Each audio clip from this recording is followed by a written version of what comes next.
Tem mais gente entrando aqui, deixa eu... Nosso curso de transtorno do déficit de atenção e hiperatividade, né, vai ser ministrado apenas por mim, hoje, professora mestra Ludinalva Mendes. E aí, para vocês se localizarem um pouquinho, né, vou falar um pouquinho, bem breve, aí, alguns segundos da minha história, quem eu sou, o porquê que eu estudo isso, né, e o que eu, qual é a minha área realmente de atuação e de pesquisa. Então, por que eu estou ministrando esse curso gratuito, palestras gratuitas e futuramente outros cursos que eu vou deixar vocês a par de todas essas informações. Primeiramente porque eu amo transmitir conhecimento, eu amo falar sobre a minha área, eu gosto de trabalhar com crianças, eu gosto de ajudar, né, nas dificuldades de aprendizagem das crianças, dificuldades motoras, dificuldades cognitivas. Então, eu entrei nessa área e tenho cada vez mais me apaixonado por isso. Eu era bailarina clássica, né? Então, um dos motivos de eu ter iniciado pela educação física. Então, me formei em educação física, depois, para complementar, me formei em pedagogia também.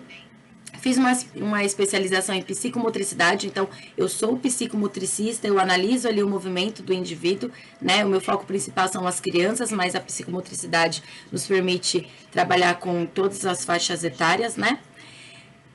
Defendi meu mestrado em 2020 na área de ciências, então eu sou pesquisadora na área de desenvolvimento infantil.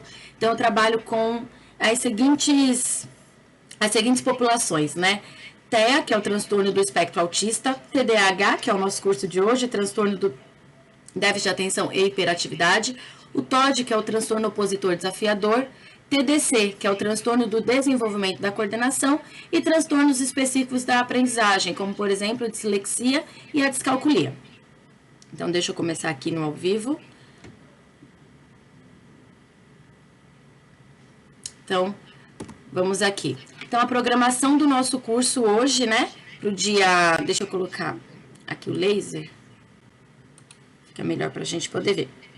Então, a programação do nosso curso hoje, né, primeiro dia de curso, dia 29 de outubro, nós vamos falar sobre o que é o transtorno do neurodesenvolvimento, né, o que são esses transtornos do neurodesenvolvimento, o que é o transtorno do déficit de atenção e hiperatividade, quais são as apresentações do TDAH, então, por exemplo, quais são os tipos de TDAH e quais são os sintomas. Esses sintomas a gente pode pensar que em geral, para o transtorno. Então, a gente vai falar sobre os sintomas tanto para crianças quanto para adultos, tá? E é o que eu sempre falo, gente, a gente não vai sair daqui diagnosticando, porque também não é a nossa função como professores, educadores, estagiários, estudantes, mãe, pai, família. Não é a nossa função. Mas sim para a gente ter esse conhecimento nos sintomas e saber como a gente pode auxiliar a criança ou aquele indivíduo. Porque muitas vezes a gente consegue perceber alguns sintomas na população adulta também. Não só nas crianças, mas os adultos também podem apresentar determinados sintomas e a gente levantar aquela anteninha. Será que eu tenho? Eu me encaixo nisso, a minha criança se enquadra nisso. Mas como que a gente faz? Sábado que vem a gente vai continuar e finalizar esse curso e aí a gente vai falar sobre diagnóstico e tratamento. Então, depois que eu percebi que eu tenho sintomas e eu percebi que um conhecido, uma conhecida tem os sintomas, o que eu faço com isso? Né? Aquele famoso, e agora? O que eu faço? Tá? Então, é essa questão da gente entender quais são os sintomas, no que a gente pode ajudar e como a gente fazer essa adaptação também em sala de aula ou até mesmo em casa. Mas hoje a gente para nos sintomas e aí no sábado que vem a gente volta e fala também do diagnóstico, adaptação escolar. No final do curso aqui, eu vou deixar vocês a par do que vai acontecer no sábado que vem. Então, nossa primeira parte da aula aqui do curso de transtorno do déficit de atenção e hiperatividade. Então, começando, né? O que é o transtorno do neurodesenvolvimento? A gente ouve muito falar sobre isso, mas ele engloba vários transtornos, não só o déficit de atenção e hiperatividade, mas são vários transtornos que estão englobados dentro do neurodesenvolvimento, né? Dos transtornos do neurodesenvolvimento. Então, para a gente começar a entender, os transtornos do neurodesenvolvimento, eles têm que ter início dos sintomas nos primeiros anos da infância. ali, então, não é que os sintomas para ser diagnosticados tem que estar antes dos 5 anos. A gente vai falar, né, do diagnóstico, então a gente vai entender um pouquinho mais. Mas, quando a gente tem contato ali com as crianças, a gente vai percebendo o desenvolvimento da criança ocorrendo. E aí, alguns sintomas a gente já consegue perceber na infância, ali nos primeiros anos da infância. Alguns sintomas eles vão ser mais fortes, outros sintomas eles vão ser mais fracos. Então, muitos sintomas a gente consegue perceber numa certa rapidez. Outros sintomas a gente às vezes demora um pouquinho mais. Às vezes a professora na sala de aula fala, olha, dentro do padrão esperado, que é o que eu falo para vocês, né? Não existe normal, não existe anormal, existe uma criança que se desenvolve no padrão esperado, né? Naquela faixa etária. Então, geralmente as crianças começam a andar a partir dos 9 meses até os 18 meses ali, ela está dentro daquele padrão esperado para andar. Passou dos 18 meses, a criança não começou a andar, ei, peraí, alguma coisa aqui tá divergente. Então, vamos começar a analisar essa criança, tá demorando? Vamos lá levar no pediatra, vamos ver o que o pediatra fala sobre o desenvolvimento dessa criança, tá? Então, alguns sintomas, eles vão estar presentes no início da infância ali, só que outros sintomas, eles podem se agravando conforme o desenvolvimento da criança. Então, conforme a criança vai ficando mais velha, alguns sintomas vão ficando mais fortes, principalmente os sintomas sociais, né? Os comportamentos sociais, a gente vai vendo que são crianças que elas acabam brincando mais sozinhas, crianças que têm uma dificuldade ali na interação, uma dificuldade na fala, na comunicação. Então, esses sintomas, eles vão estar presentes principalmente antes da criança ingressar na escola básica. Então, ali antes dos 6 anos de idade. Então, a gente pensando que o ensino básico, a partir dos 6 anos, o primeiro ano do ensino fundamental 1, então, muitos sintomas, eles vão estar presentes antes da criança ingressar na escola.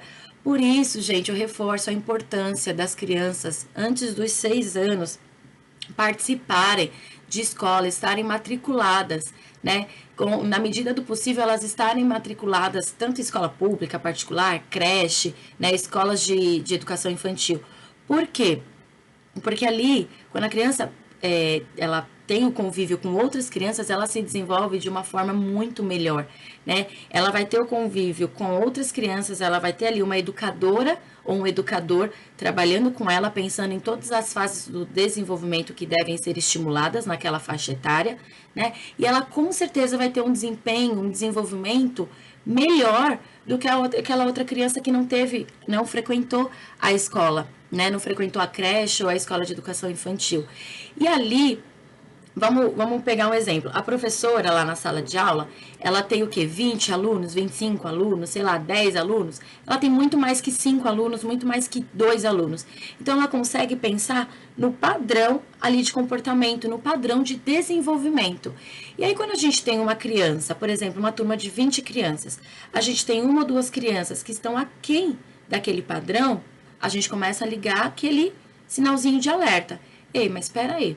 As minhas outras crianças, elas já conseguem fazer tal e tal exercício, tal e tal movimento. E aí a gente espera ali uns meses e viu que a criança está com essa dificuldade de progredir, de melhorar o desempenho dela. Ei, o que está acontecendo? Né? Então, aí tem que ser chamada a família, os responsáveis legais ali daquela criança e fazer um encaminhamento para psicóloga ou fazer um encaminhamento para pediatra, né? A própria pediatra, se ela for sensível, se ela está ali realmente cumprindo o trabalho dela, o serviço dela, ela vai ajudar no desenvolvimento daquela criança. Então, a criança em casa, a família não tem, muitas vezes, esse conhecimento necessário sobre o desenvolvimento da criança, né? Eu sei que aqui tem muitos estagiários, tem muitos estudantes do curso de pedagogia, tem o pessoal da enfermagem aí também, vejo que tem profissionais, professoras, né? Pelo que eu fui vendo aqui, pelas inscrições. Então, a gente tem profissionais. Então, os profissionais, os estudantes sempre estão procurando novos conhecimentos, estão aprimorando seus conhecimentos, estão se reciclando. Então, esse conhecimento, ele vai ser levado para a pessoa. Então, tá ali a par de tudo que tá, de tudo, né? Mas na medida do possível, do que está acontecendo com o desenvolvimento de uma criança. Então, a família tem seu trabalho, tem sua área de atuação, né? Então, a família, muitas vezes, ela não vai ter esse conhecimento sobre o desenvolvimento da criança, sobre o que é esperado ou não é esperado. E não é jogar no Google, né? É a gente ter ferramentas apropriadas e fontes confiáveis. Então, não é jogar no Google, é aqui com qual idade a criança tem que estar andando. E pegou de uma fonte confiável? Legal. Mas minha criança tem 11 meses, tem 12 meses e ainda não está andando. Meu Deus do céu, estou desesperada. Calma. A criança, ela tem o tempo dela. A gente tem que esperar esse tempo de maturação, né? Uma maturação cerebral. E a partir dessa maturação cerebral que a criança vai tendo o desenvolvimento dela. São déficits no desenvolvimento, igual eu estava falando. Então, a criança está lá na escola, a professora consegue perceber, professora ou professor, consegue perceber essa diferença no desenvolvimento da criança. Nossa, ela está fora ali do padrão esperado para a idade dela. É uma criança que ela está com 3 anos e ainda não fala, não pede para ir ao banheiro, ainda usa fralda, então já acende aquela luzinha de alerta. E os pais, eles não vão ter essa comparação.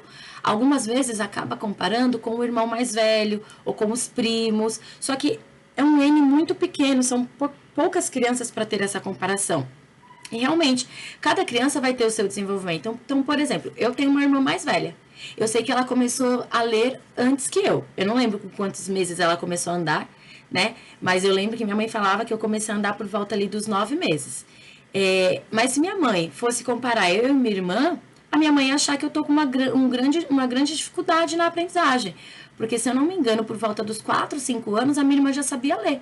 E eu fui aprender a ler com 7 anos. Eu apresentei mais dificuldades na leitura, né? Então, olha a diferença. E nem por isso eu tive prejuízos tão grandes. Eu não tive, na verdade, isso não significa que eu tinha algum tipo de transtorno, certo? De dificuldade tão grande assim de aprendizagem. Tive uma dificuldade, mas isso não significou que ia ser marcante para o resto da minha vida, né? Determinante para o resto da minha vida. Então, é essa questão.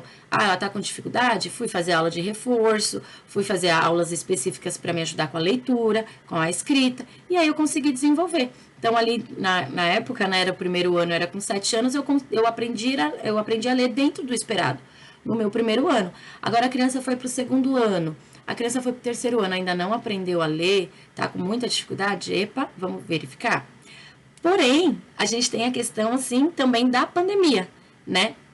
A pandemia causou muitos prejuízos no desenvolvimento das crianças. Isso a gente consegue perceber, mesmo quem não é educador, não é educadora, tem uma criança em casa, percebe as dificuldades da criança, tanto no meio social, na questão interpessoal, né, e intrapessoal, dificuldades de leitura, dificuldades de escrita, né, dificuldade de concentração, e isso causou em toda a população, né, mundial isso. Quantos nós, profissionais, estamos com a memória mais afetada, estamos com dificuldades? Então, a gente tem que tentar também relevar essa situação. Porém, a criança está ali meses, por muito tempo, com essa dificuldade, luzinha, tá? Luzinha vermelha, alerta. E também o transtorno do neurodesenvolvimento, ele pode ter comorbidade com outros transtornos. Então, por exemplo, a criança que é diagnosticada com transtorno do espectro autista, ela pode sim ter também o diagnóstico para transtorno do déficit de atenção e hiperatividade. Então, existem transtornos que são comórbidos, que vão estar ali na criança ao mesmo tempo. E aí ela vai ter sintomas para desatenção, hiperatividade e sintomas do transtorno do espectro autista. Então, isso é muito comum. E o mais comum no TDAH é o TOD, né? E o TEA também. Mas a gente vai abordar isso mais pra frente. Deixa eu beber uma água aqui. Vocês vão percebendo que eu sou um pouco hiperativa, né? Vou falando, tem que parar para respirar um pouquinho. Então, os transtornos do neurodesenvolvimento, eles geram ali prejuízos, né? Pro indivíduo, desde a infância até a fase adulta. Então, eles causam dificuldades no desempenho escolar. Então, aquela criança que vai acabar tirando notas mais baixas, aquela criança que vai ter dificuldade de aprendizagem na leitura, na escrita, ou dificuldades no cálculo, né? Então, vai ali causar, sim, um baixo desempenho escolar. Então, a gente vai perceber que, de repente, a criança, ela presta atenção na aula, ela tá ali focada, porém, quando ela vai fazer uma prova, quando ela vai fazer uma leitura, ela apresenta esse tipo de dificuldade. Então, isso significa que pode ter alguma outra questão ali atrelada a isso. Baixo desempenho profissional, então pensando ali no adulto, né, uma pessoa que já trabalha, já é um profissional, quando ele está no ambiente de trabalho dele, por exemplo, trabalha no computador, um exemplo clássico, né? Trabalha no computador, precisa fazer uma planilha. Ele vai ter dificuldade de fazer aquela planilha por N dificuldades, né? Dificuldade de concentração, dificuldade de organização, até de organizar o próprio espaço, de planejar o tempo, planejar quais são as tarefas prioritárias para aquele momento e quais não são as tarefas que são prioritárias, que pode deixar para um outro momento. Então, esse baixo desempenho profissional pode ser em N fatores, por exemplo, chegar atrasado no trabalho, né? É uma constante, chegar atrasado, ter essa dificuldade no planejamento é uma característica muito grande do TDAH e também de outros transtornos, tá? Aqui, por enquanto, eu tô falando dos transtornos do neurodesenvolvimento, englobando quais são os prejuízos que podem estar atrelados ao transtornos do neurodesenvolvimento, e isso também tá muito claro ali no TDAH, tá muito presente no TDAH. E dificuldades socioemocionais, né? Igual eu citei, a dificuldade de relacionamento consigo mesmo e também com o outro. Então, as pessoas que são diagnosticadas com algum tipo de transtorno do neurodesenvolvimento, elas vão ter essas dificuldades de ter um comportamento social ali. Então, a dificuldade de interação, a dificuldade de manter, né, de fazer novas amizades e manter essas amizades. Então, por exemplo, se a gente for falar do TEA, dificilmente um indivíduo com TEA vai ter um melhor amigo. É claro, a gente tem ali os níveis de suporte no TEA, né? Mas dificilmente vai ter um melhor amigo, vai ter uma pessoa ali bem próxima que não seja da família. Então, essa dificuldade socioemocional, ela está muito atrelada também ao TDAH. Então, quais são os principais transtornos do neurodesenvolvimento, né? Então, a gente tem o transtorno do desenvolvimento intelectual, transtornos da comunicação. Aí, dentro dos transtornos da comunicação, vem outro guarda-chuva. Então, pensando assim, a gente tem aqui transtornos do neurodesenvolvimento, né? E aí, debaixo desse teto aqui de transtornos do neurodesenvolvimento, vem várias outras caixinhas que a gente pode pensar assim. Então, a gente tem o transtorno da comunicação, que aí entra o transtorno de linguagem, transtorno de fala, transtorno da comunicação social pragmática, transtorno de fluência, e isso tudo atrapalha no desenvolvimento da criança, né? Então, a criança que tem uma dificuldade na fala, ela vai ter uma dificuldade na escrita, porque a gente fala e a gente escreve da mesma forma, né? Então, a gente escreve da forma que a gente fala. Então, a gente vai demonstrar também essa dificuldade da escrita. O transtorno do espectro autista, transtornos da coordenação, né? Então, vem transtorno do desenvolvimento da coordenação, o TDC, que é a criança não ter aquela coordenação motora. Não só a criança, tá? O adulto também. Aquela pessoa, quem aí não conhece alguém que é assim? Gente, vamos lá. Toda vez que vai carregar, sei lá, uma bandeja ou tá levando alguma coisa, sei lá, saiu da sala, vai pra cozinha e tá levando alguma coisa, tropeça, deixa o copo cair, o estojo sempre cai, tá na rua, tropeça o tempo inteiro, ou cai muito, vive com hematomas e não sabe de onde veio, não sendo emocional, né? Não sabe de onde veio esse hematoma. Então, isso pode ser indícios também do transtorno do desenvolvimento da coordenação. Transtorno do movimento estereotipado, né? Ali como as pessoas com diagnóstico de autismo, elas têm essa questão das estereotipias, né, de movimento, né? Então, transtornos de tique também são transtornos do neurodesenvolvimento ali, que podem ter esses sintomas desde ali da infância. Transtornos específicos da aprendizagem, então, 2 que eu citei aqui, né, a dislexia, a descalculia. E aí, por fim, transtorno do déficit de atenção e hiperatividade. A gente tem outros, mas eu trouxe aqui os principais transtornos e hoje a gente vai enfatizar, nós vamos falar sobre transtorno do déficit de atenção e hiperatividade. Então, o que é, né, finalmente, o que é o transtorno do déficit de atenção e hiperatividade? É um transtorno que é neurocomportamental. Então, ele é ali uma condição do neurodesenvolvimento e é caracterizado, gente, por desatenção, hiperatividade e impulsividade. Então, a pessoa ela vai ter sintomas para desatenção, ou sintomas para hiperatividade, ou os 2 sintomas ali na hiperatividade, impulsividade e desatenção, os 3 sintomas ali juntos, comórbidos, e esses sintomas são muito frequentes, né? Então, não é que, uma semana eu tô me sentindo hiperativa, tô me sentindo desatenta, e na outra semana eu melhorei, né? Sem tratamento, não melhora, não tem essa melhora sem o tratamento. É ao contrário, vai piorando esses sintomas, os sintomas vão se agravando. Então, uma das questões a gente avaliar é os sintomas, eles vão estar muito fortes em determinada idade e alguns sintomas podem ir diminuindo ou aumentando dependendo da situação ou da faixa etária. A gente vai entender. Então, a gente pode dividir o TDAH em 3 apresentações clínicas. Podemos dizer 3 tipos, tá? De TDAH. Então, a gente tem a apresentação desatenta, né? Aquela criança que tá ali na sala de aula, ela não consegue prestar atenção. Por mais que ela esteja assim, ó, olhando fixamente para o professor, para a professora. Quando você vai falar com ela, ela parece estar no mundo da lua. Então, você chamou essa criança e ela tá assim, te olhando, aí você pergunta e ela não consegue responder. Muitas vezes não é porque ela não entendeu, porque ela tem essa dificuldade ali, mas muitas vezes porque ela simplesmente não conseguiu prestar atenção, né? E esse não prestar atenção pode ser por vários motivos. Muitos outros transtornos têm a desatenção como um sintoma também, por exemplo, a dislexia tem a desatenção como sintoma, então não é porque a criança é desatenta que ela é TDAH. Tá bom? Ela pode ter outros transtornos.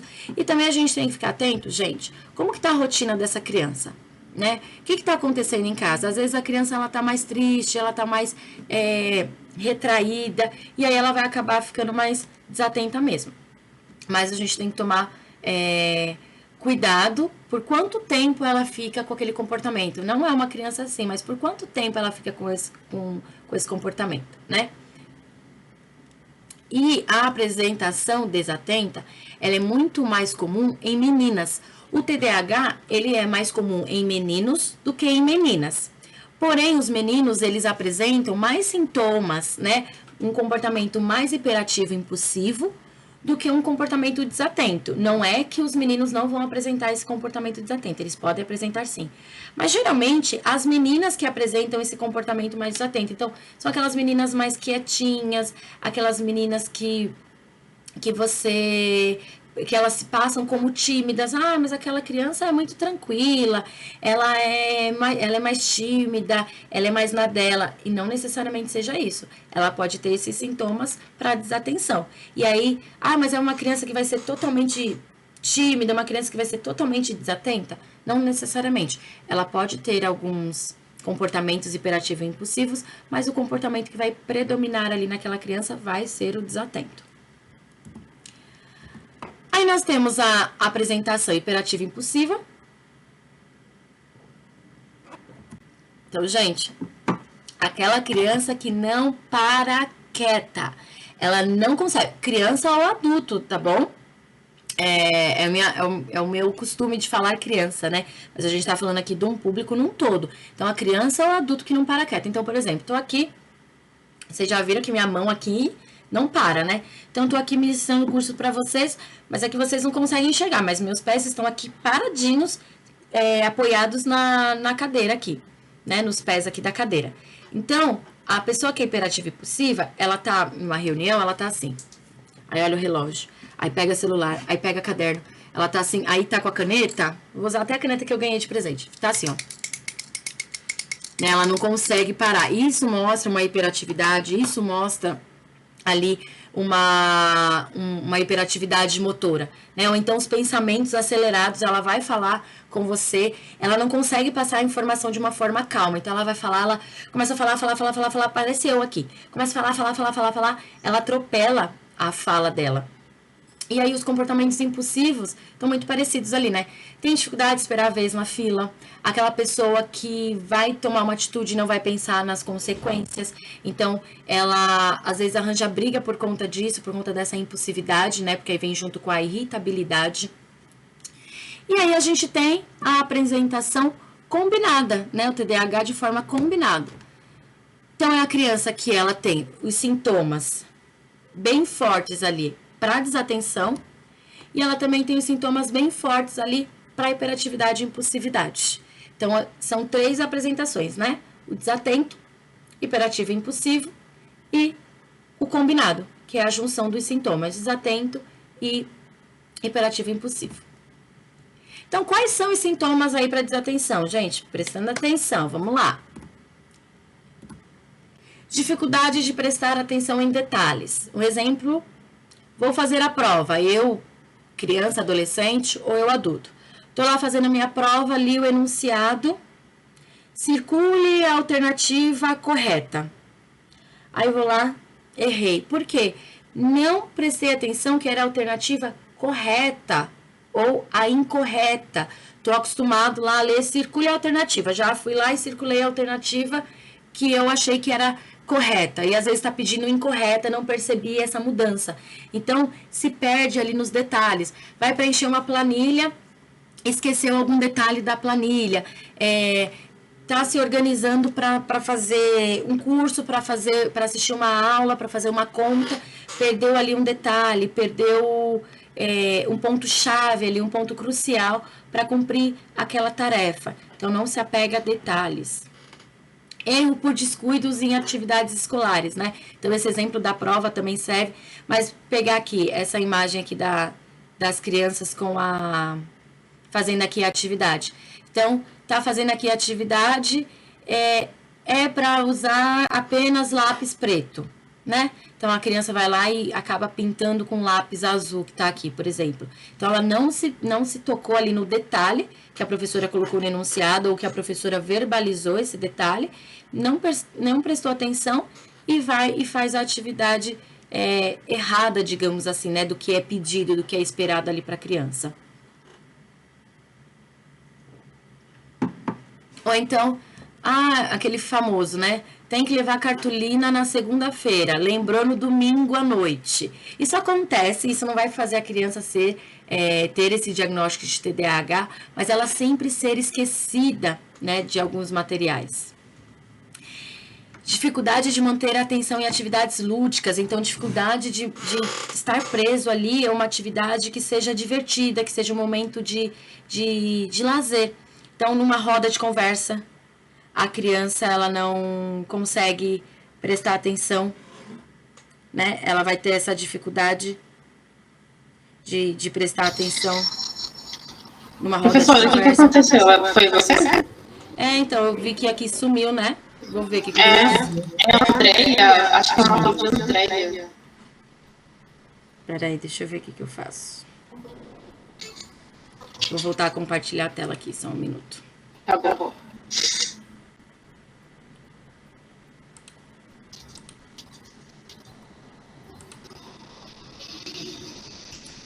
Deixa eu ver. Cadê? Não, tá aqui. Então, vamos lá.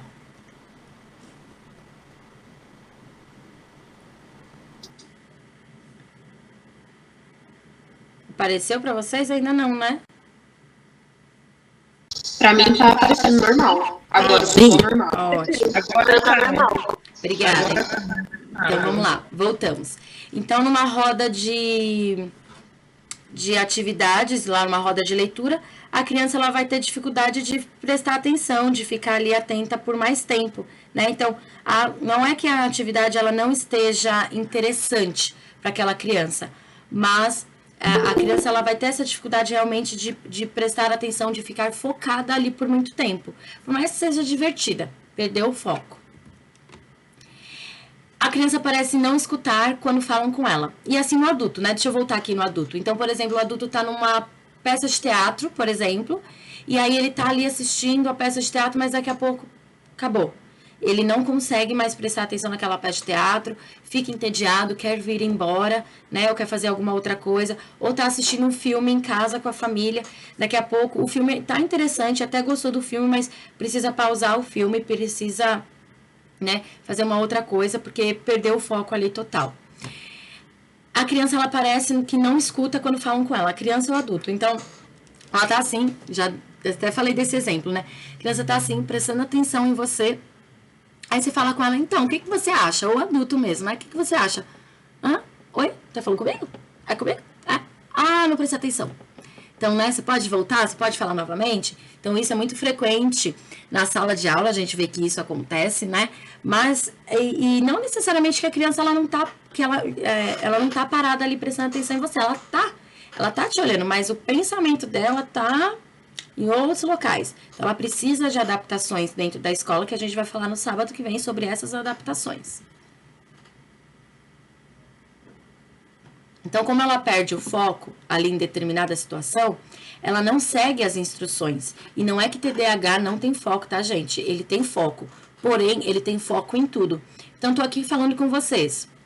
Aí, por exemplo, meu gato passou aqui do lado. Tô aqui falando com vocês, daqui a pouco vou prestar atenção no meu gato. Foquei total ali no meu gato.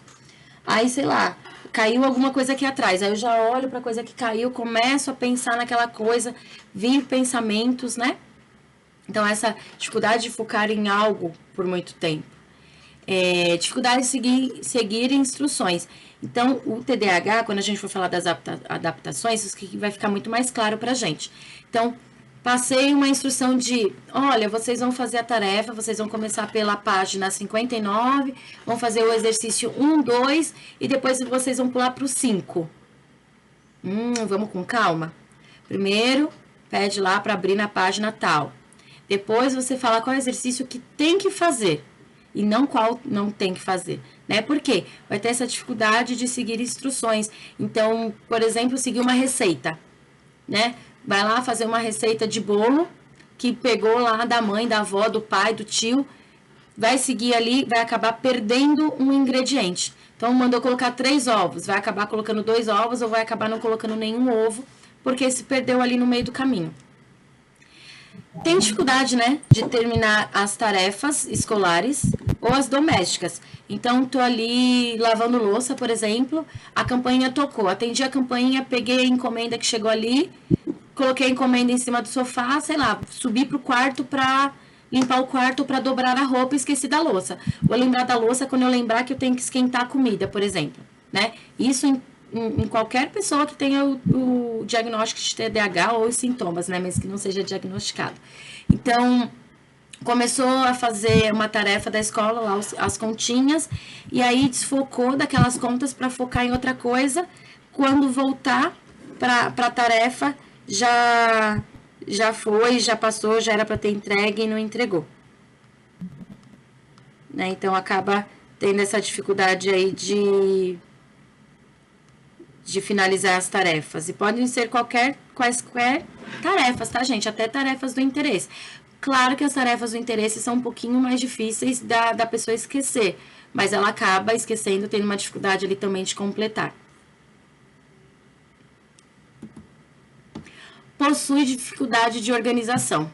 Então, muitos desses sintomas aqui acima, né, não segue as instruções, dificuldade de terminar as tarefas, dificuldade de prestar atenção a detalhes, está atrelado a essa dificuldade de organização.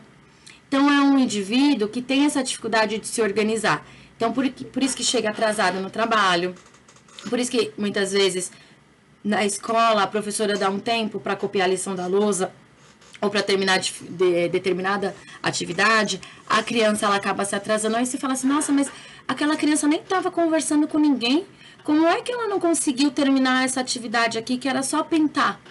Porque ela não conseguiu se organizar no tempo, né? Ela fica ali, ela tem uma grande demanda de tempo para conseguir concluir aquela tarefa. Por isso que, por lei, o TDAH, quando ele vai fazer provas, ele pode ter um acompanhante ali e ele pode ter mais tempo de prova, por conta dessa dificuldade de se organizar. Então, vai fazer as provas, uma prova ali, tem 10 questões, ele perde muito tempo numa questão, e aí quando vai ver, não deu tempo de fazer as demais questões, justamente por isso.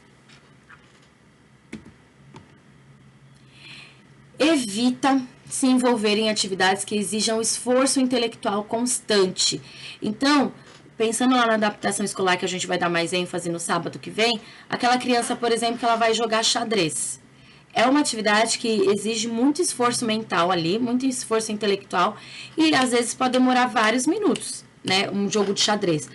A pessoa não vai terminar em 5 minutos, um jogo não vai terminar em 10 minutos, às vezes demora minutos e horas, né? Um jogo de xadrez.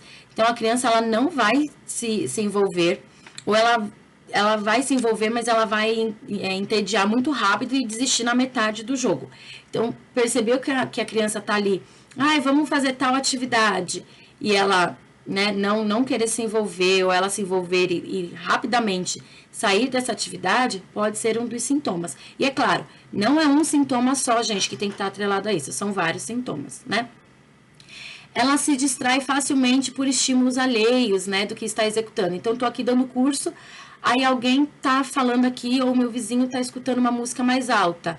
Eu não consigo prestar atenção mais aqui, eu vou focar muito lá no meu vizinho tocando a música, ou então meu gato passou, eu vou focar no meu gato, então eu vou focando. A criança tá lá, fazendo a prova dela, cabeça baixada lá, escrevendo na prova, e aí o amiguinho deixou uma borracha cair, ou o amiguinho pediu para ir no banheiro. Pronto, é a deixa. Deixou a borracha cair, ela vai olhar para a borracha, ou muitas vezes é ela que vai pegar a borracha, porque ela já viu caindo, ninguém mais viu, mas ela percebeu, vai pegar a borracha, devolver para a criança ali, ela já perdeu o foco, já começou o pensamento ir para outro lugar. A criança pediu para ir ao banheiro, uma outra criança pediu para ir ao banheiro. Então, ela vai observar aquela criança indo no banheiro, vai ficar ali focada naquilo até algum outro estímulo chamar a atenção dela. Por isso que o TDAH, ele precisa também de um auxiliar ali de, vamos voltar, que é a atividade, né? De uma forma bem tranquila, sem brigar, né? Uma exigência numa voz tranquila, numa voz de acolhimento. Vamos voltar aqui para a atividade, vamos terminar a tarefa. Apresenta esquecimentos em suas atividades diárias, né? Então, tô saindo de casa, peguei celular, peguei chave, peguei bilhete único, peguei RG. Mas esqueci a minha garrafinha de água.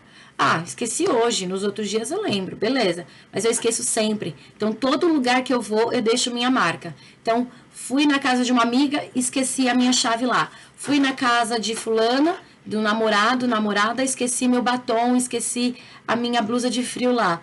Fui para a escola, esqueci meu caderno. Fui em tal lugar, perdi o celular. Então, aquela pessoa que sempre está perdendo objetos, sempre tá perdendo ali, ou esquecendo objetos, né?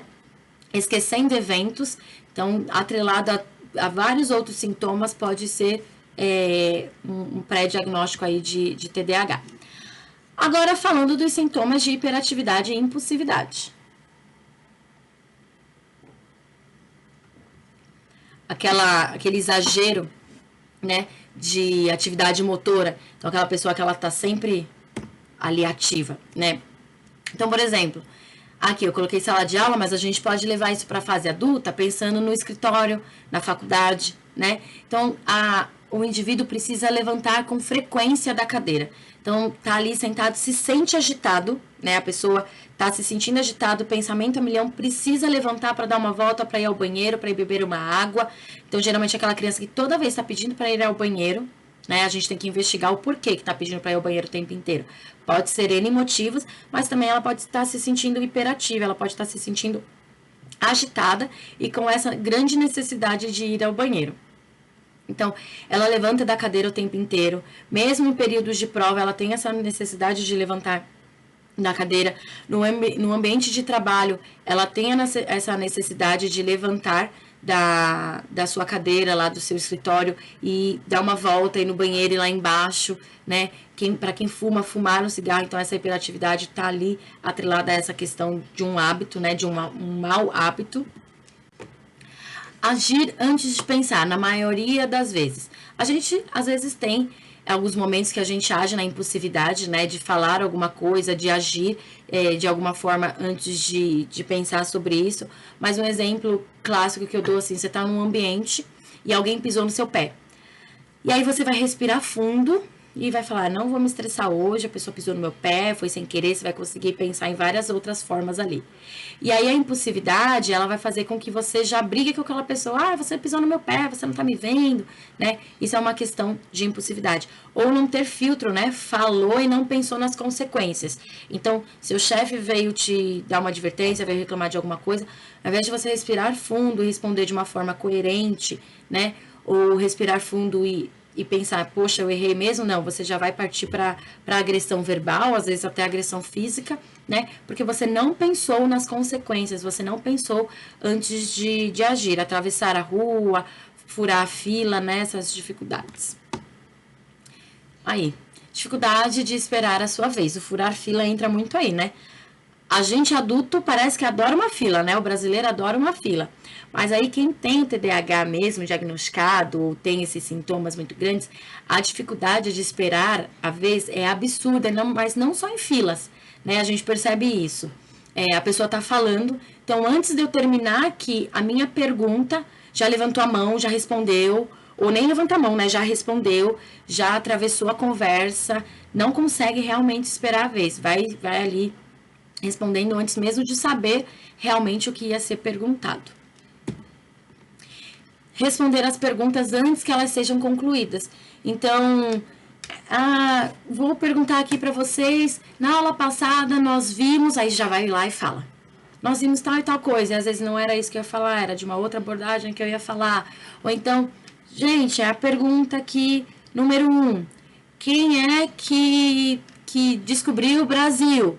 Aí, antes da pessoa perguntar quem é que descobriu, a pessoa já respondeu uma coisa que não tem nada a ver. E a maior parte das vezes a pessoa não acerta a resposta. Por quê? Porque não esperou terminar a pergunta, né? Então, isso pode atrapalhar muito o indivíduo. Pensando numa entrevista de emprego, o entrevistador tá lá, o recrutador, se tiver algum aluno meu aí de RH, já vai poder se pronunciar depois, né? O entrevistador tá lá, e aí tá te fazendo as perguntas, e antes mesmo dele concluir as perguntas, você já respondeu. Nem sabe se realmente o foco da pergunta era esse, mas você já respondeu. Correr exageradamente, subir imóveis em situações inadequadas. Então, por exemplo, essa imagem aqui já mostra isso, né? Aqui essa moça, ela tá no computador, pode estar fazendo uma reunião, pode estar estudando, e aí aqui a gente tem essa criança pulando no sofá no momento que não é adequado. Até mesmo porque é uma coisa que a gente proíbe, porque além de quebrar o sofá, pode trazer outros prejuízos ali. Então, o momento que a gente espera que a criança ela esteja sentada, ela vai ter essa grande hiperatividade ali motora, né? Então, ela vai precisar correr, ela vai precisar levantar da cadeira, ela vai acabar subindo em móveis, ela vai acabar subindo em locais que são inapropriados. Então, pensando no adulto, o adulto ele vai estar se mexendo, a gente vai ter aqui alguns sintomas falando, né? Mas vai estar mexendo as mãos, vai estar batucando assim na mesa. Sabe aquela pessoa que você conversa e ela tá aqui, ó, batucando na mesa, ela tá conversando com você, de novo o exemplo clássico da caneta, né? Ela tá na caneta, ou então ela sente essa necessidade de quando ela tá prestando atenção em algo, ela tá conversando com alguém, dela tá escrevendo, né? De estar ali tendo essa atividade motora aqui para escrever, rabiscar, desenhar, né? Ela precisa desse apoio. Então, de bolinhas de apoio, de ficar apertando, massinhas, ela vai precisar desse apoio. Executar de forma frequente, né, movimentos com as mãos ou pernas quando está sentado. Então, já usei esse exemplo, né? Até falei de mim. Eu tô aqui paradinha com meus pés. Então, aquela pessoa que fica mexendo as pernas. Então, ela tá sentada, ela tá mexendo as pernas. Ou ela tá assim com a mão. Ela não consegue ficar esperando, ela tá olhando tudo. Ela não consegue simplesmente aguardar a pessoa. Fica assim, admirando, olhando. Não, a mão dela sempre vai estar em movimento. Nem que seja apertando os dedos. Sabe quando a gente tá nervoso, que tá ali apertando os dedos, mexendo, olhando, cutucando. Então, é a pessoa viver nessa constante, né? Ela fazer esses movimentos exagerados de uma forma frequente na vida dela. Aí, gente, entrou meu sintoma. Falar excessivamente, entre outros. Falar. não conseguir dar espaço para outras pessoas. Então, um grupo de amigas, de amigos, há muito tempo sem se ver, ou se viu semana passada, mas não foi o suficiente. A gente está ali falando, ninguém conclui um assunto, ninguém consegue finalizar a história. Tá, legal, isso está acontecendo ali por um motivo, não tem tempo que não se vê, ou tem uma fofoca muito grande para contar. Mas aquele indivíduo que fala, não deixa ninguém, não dá espaço para uma outra pessoa, pode ser também um sintoma de ansiedade, né? Mas também pode ser um sintoma de hiperatividade e impulsividade. Então ela não vai permitir espaço para outras pessoas falarem. Ela vai estar ali falando o tempo inteiro e não deixando espaço para outras pessoas. Eu vou abrir aqui para a gente poder conversar, para vocês tirarem dúvidas. Então, aí, quem tiver algo que já quer perguntar, agora é o momento, agora é o espaço para a gente tirar dúvidas. Eu vou deixar meu slide aqui e a gente vai bater um papinho agora.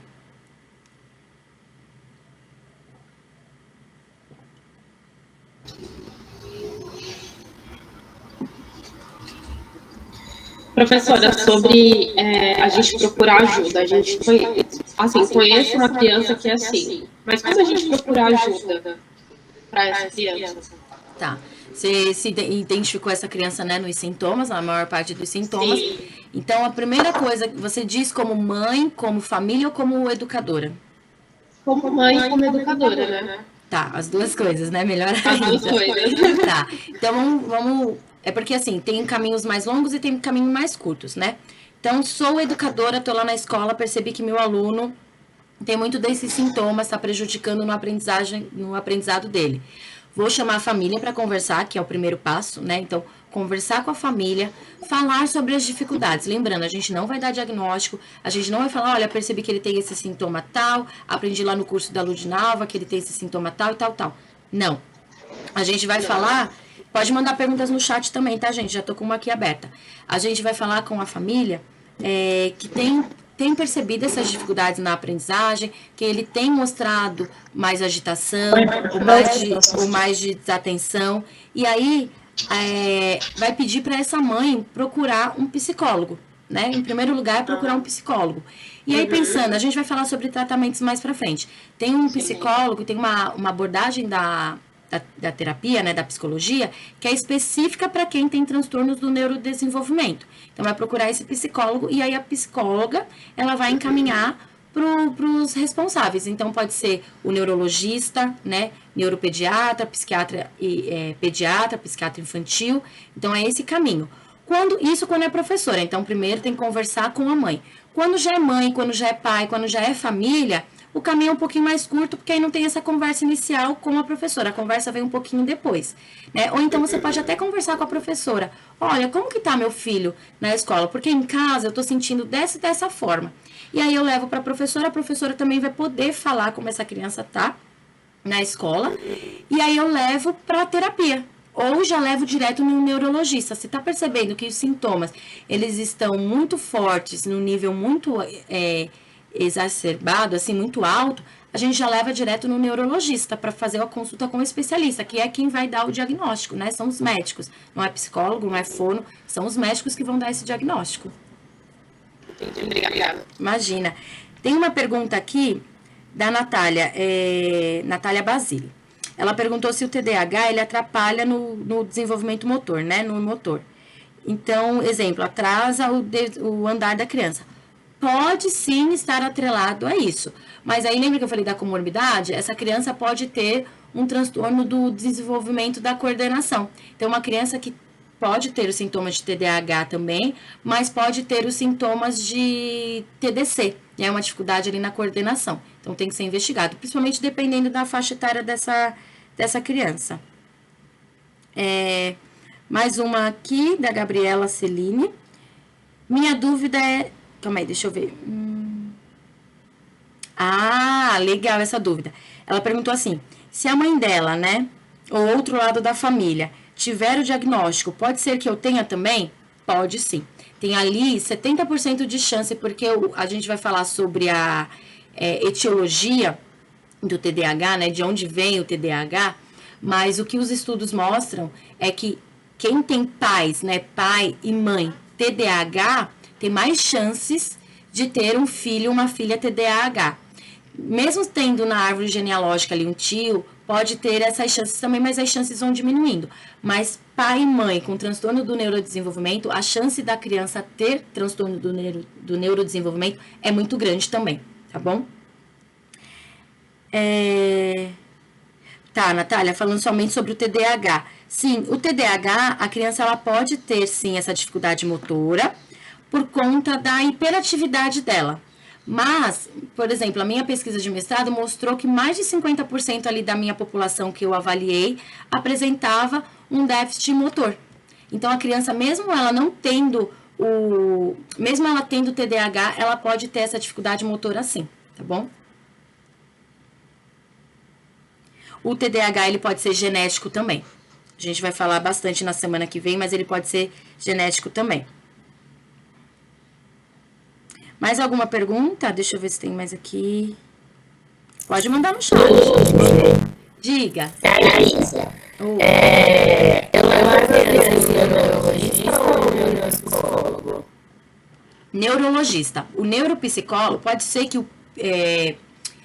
o neurologista ele encaminhe essa criança para a neuropsicóloga para ela fazer alguns testes, né?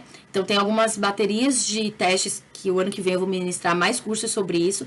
Então, a neuropsicóloga, testes que eu, professora, posso aplicar, tá bom? Porque existem testes específicos para psicólogos e testes específicos para públicos em comum e para minha área também, para nossa área também. Então, pode ser que o neurologista lá, o neuropediatra, ele encaminhe-se para a neuropsicóloga para fazer alguns outros testes que ele precise para confirmar o diagnóstico. Lembrando, não existe um exame específico para diagnóstico desses transtornos do neurodesenvolvimento. Porém, às vezes é feito exame para descartar algumas síndromes, algumas outras doenças, tá? Algumas outras deficiências. Mas a neuropsicóloga, ela pode sim ajudar no diagnóstico. Então, levou para psicóloga, levou para neuro, ela pode ajudar sim no diagnóstico. Mas quem vai fechar o diagnóstico, gente, é o médico. Deixa eu ver aqui se tem mais perguntas. Então professora, todos eles têm...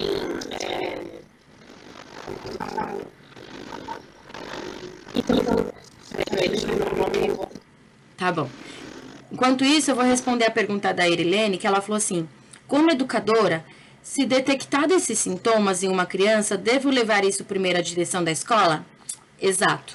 Então, eu, professora, percebi que a criança está com alguns sintomas desses que foram citados aqui no curso, né? Então, vou conversar com a minha coordenadora, com a minha direção e falar, olha, pelos meus conhecimentos, né, pelo que eu tenho trabalhado em sala de aula, eu percebo que essa criança está com determinado comportamento.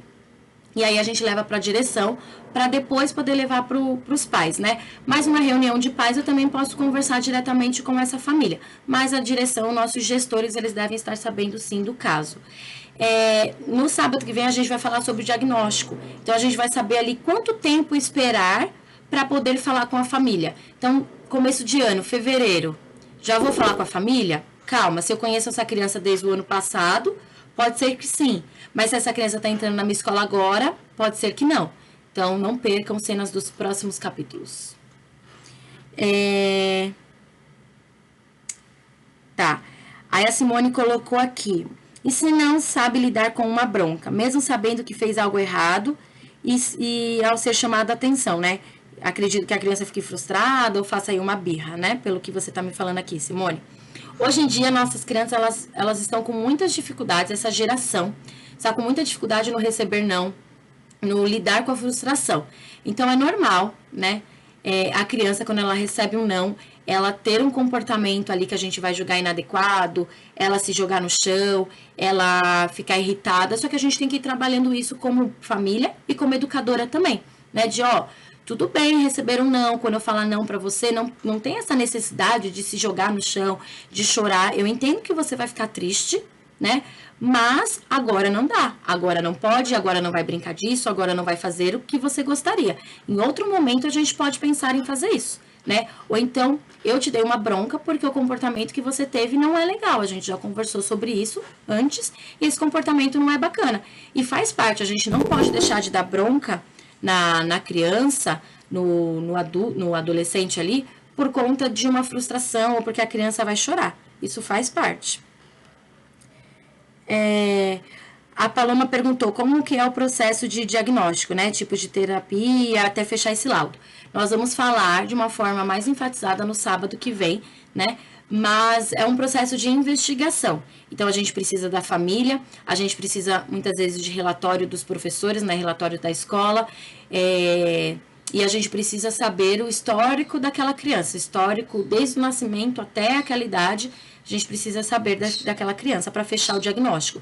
Não é, dependendo de como estão os sintomas, não é tão fácil assim fechar o diagnóstico. Mas se os sintomas eles estão num nível muito elevado, aí o médico consegue fechar o diagnóstico mais rápido. Diga. Tem criança que não começa a sintomas nos primeiros meses de 15, depois de 6, 7 anos de idade? Tem. Sintomas pode aparecer depois? Pode. Inclusive na fase adulta. Então, de repente, a minha criança ali, ela não apresenta os sintomas tão graves, ela tem uma dificuldade na escola, mas não é tão grave a ponto dela, né, ter muitos prejuízos. E aí ela vai passando, chega na adolescência, ela é uma criança mais retraída, ou ela tem até uma hiperatividade ali, né, dentro do esperado, para a idade, uma rebeldia dentro do esperado, porque a fase tá ali terminando de criar a sua personalidade, né?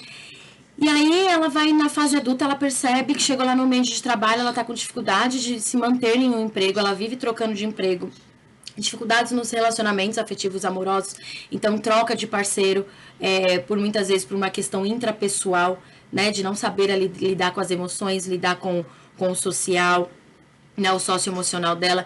Então, aí ela procura lá com seus 20 e poucos anos, 30 e poucos anos, e até mais idades mais avançadas, ela procura um psicólogo, né, porque preciso arrumar minha vida, preciso de ajuda, ou procura já um neuro, ou um psiquiatra. E aí pode ser feito o levantamento desses sintomas com a neuropsicóloga, né, também. É o mesmo caminho assim, só que aí é um caminho mais rápido que a pessoa está se auto-percebendo, né? A criança, ela não tem essa maturidade, ela não vai falar, ei, pessoa, me leva no médico que eu estou precisando de ajuda. O adulto já vai ter essa maturidade de, vou ao médico porque eu não estou conseguindo lidar com isso, tá difícil viver a vida dessa forma. Deixa eu ver.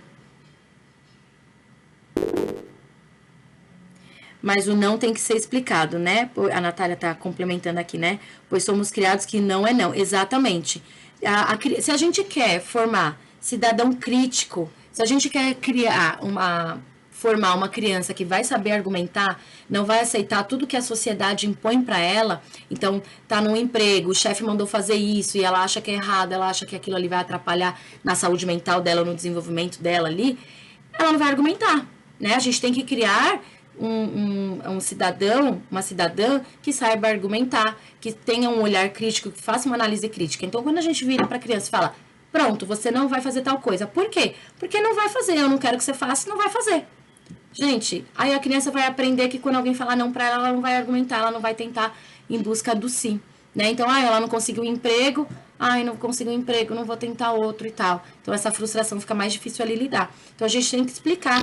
Não, eu sei que é difícil, né? A gente trabalha com o mundo real e o mundo ideal. Mas a gente tem que ter paciência para esse serzinho que está chegando agora no mundo. A gente já sabe de muita coisa, mas aquele serzinho está aprendendo agora. Então, explicar, olha, não vai fazer isso porque agora não é o horário adequado, ou isso pode trazer prejuízo, isso pode atrapalhar no desenvolvimento. Tem que explicar.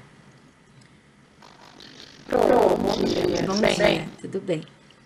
Como você pode identificar tanto a criança ou um adulto com TDAH, se não você, por exemplo, identificar uma ansiedade ou se é TDAH, por exemplo? Porque algumas coisas que estão falando me identificando, entendeu? Nem eu mesma sabia. Sim, mas é isso que eu falei, né? A gente se identifica bastante. A ansiedade, ela vai ter outros sintomas, tá? A ansiedade, muitas vezes, a criança ou o indivíduo adulto, né, pode ter ali uma falta de ar, ela pode ter palpitações no coração, ela vai suar frio, ela pode ter sintomas de ânsia, né, de enjoo, pode ter dor de cabeça, ela pode ter tremedeira, então ela vai ter muitos outros sintomas também, numa crise de ansiedade, nos momentos de ansiedade, e ela também pode ter essa hiperatividade, essa dificuldade de concentração.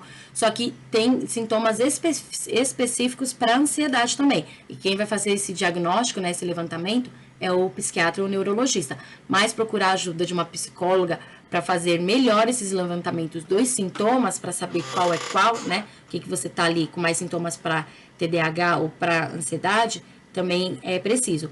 Porém, o TDAH, ele pode ter, sim, essa comorbidade com a ansiedade, né? Pode ter a TAG, que é transtorno de ansiedade generalizada.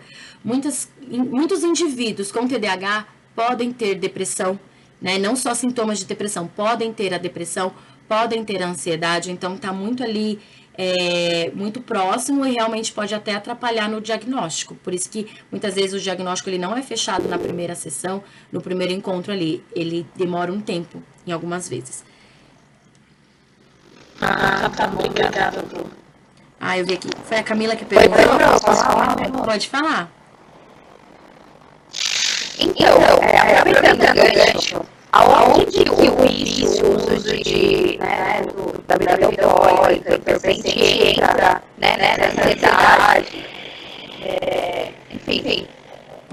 Pro TDAH, né? Pensando, né? Não na pessoa que tem só ansiedade. Entra também como um alívio ali, né? Geralmente entra ali na fase da adolescência, né? Que os adolescentes acabam tendo esse contato maior, acaba tendo um pouco de liberdade a mais ali no dia a dia dele, né? Então, é apresentado a outras pessoas que fazem esse uso, tá mais perto de bebidas alcoólicas. E aí, eu falei também que pode ter comorbidade com o TOD, que é o transtorno opositor desafiador, que é essa questão de um comportamento mais difícil, uma questão de uma birra mais acentuada, do não respeitar as figuras de autoridade, de não conseguir respeitar as regras. Então, principalmente quando tem essa comorbidade com o TOD, é quando acaba se envolvendo com drogas ilícitas, quando acaba se envolvendo com as bebidas alcoólicas, né? E aí pode ter um comportamento delinquente, né, que a gente chama assim de delinquente.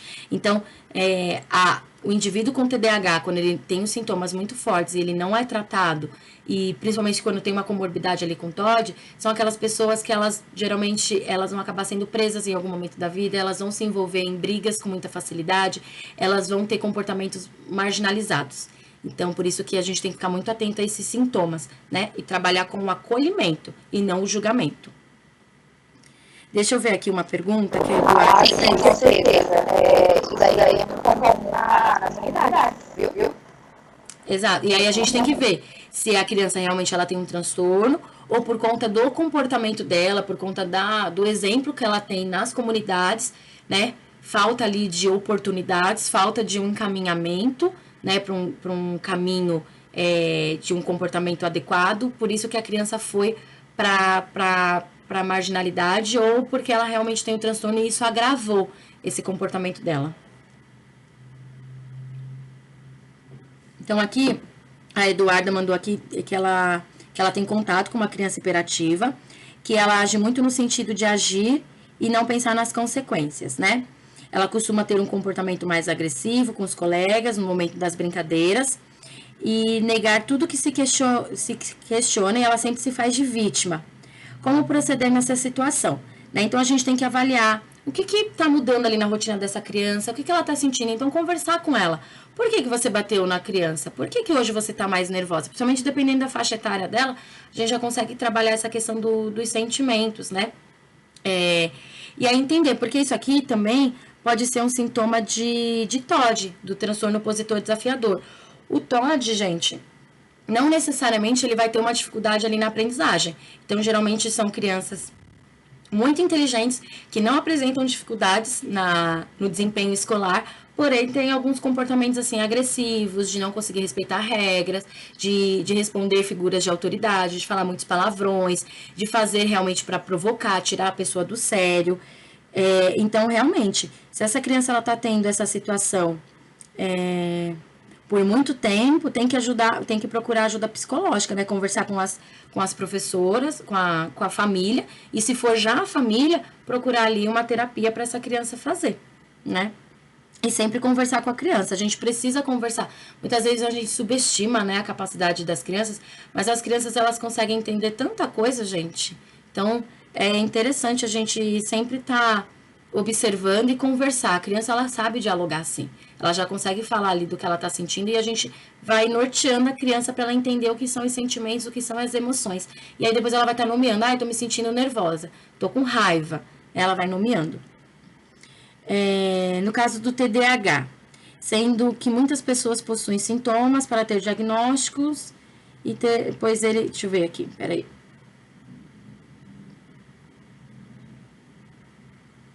É bem complexo realmente fazer o diagnóstico do TDAH, porque muitas vezes você vai ter muito dos sintomas, mas você não vai ter todos os critérios ali para fechar um diagnóstico.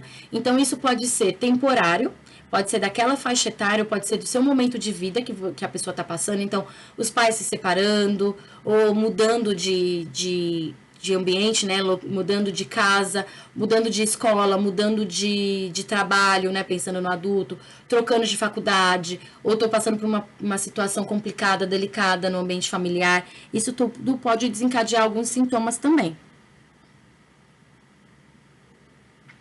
Não que ela vai ter... Quando a gente for falar de diagnóstico, vai ficar mais claro para vocês. Mas não que ela vai ter todos os sintomas aqui. Ela vai apresentar tudo isso. Mas tem um número X de sintomas que, se ela apresentar, ela pode ter, sim, esse pré-diagnóstico ali. Ela pode ter esse indicativo, né? Esses indicativos para o transtorno. A idade da criança começar a falar, com meses, a criança ela já começa a balbuciar, né? Então, ali com 4 meses, a criança já começa a tentar falar algumas palavrinhas. Com 1 ano, a criança já vai estar balbuciando muitas coisas, papai, mamãe, vovó, titia, né? Da forma dela de falar, não de uma forma tão clara para a gente entender. Mas com 1 ano e meio, com 2 anos, a criança já vai estar falando algumas palavrinhas de tipo água, xixi, banheiro, fome, né? Com 3 anos, a criança ela já está ali formando frases. Então, quero água, tô com fome, quero ir no banheiro. Então, se tem algum atraso pensando nessa faixa etária, a gente tem que observar.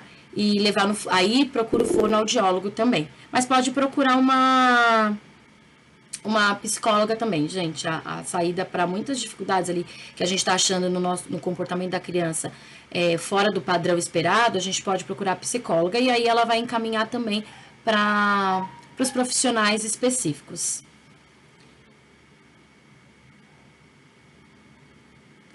Aqui no Instagram, a Giovanni fez uma pergunta, né? O filho dela foi diagnosticado com TDAH, mas ele não tem comportamento agressivo e nem dificuldade de esperar. Ele é lento e muda de humor, tipo de uma hora para outra. Se ele não tem esse comportamento agressivo, ele não tem essa dificuldade de esperar, você sente ele mais lento, ele pode ter os sintomas maiores para desatenção, de ser realmente uma criança que parece ser mais tímida, uma criança que parece ser, que é mais retraída, que é mais na dela.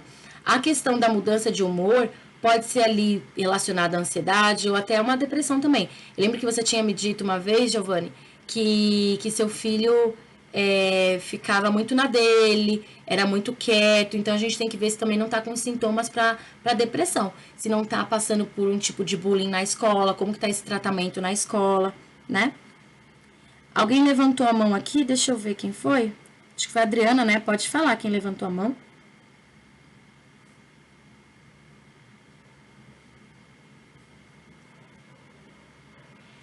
Bom dia.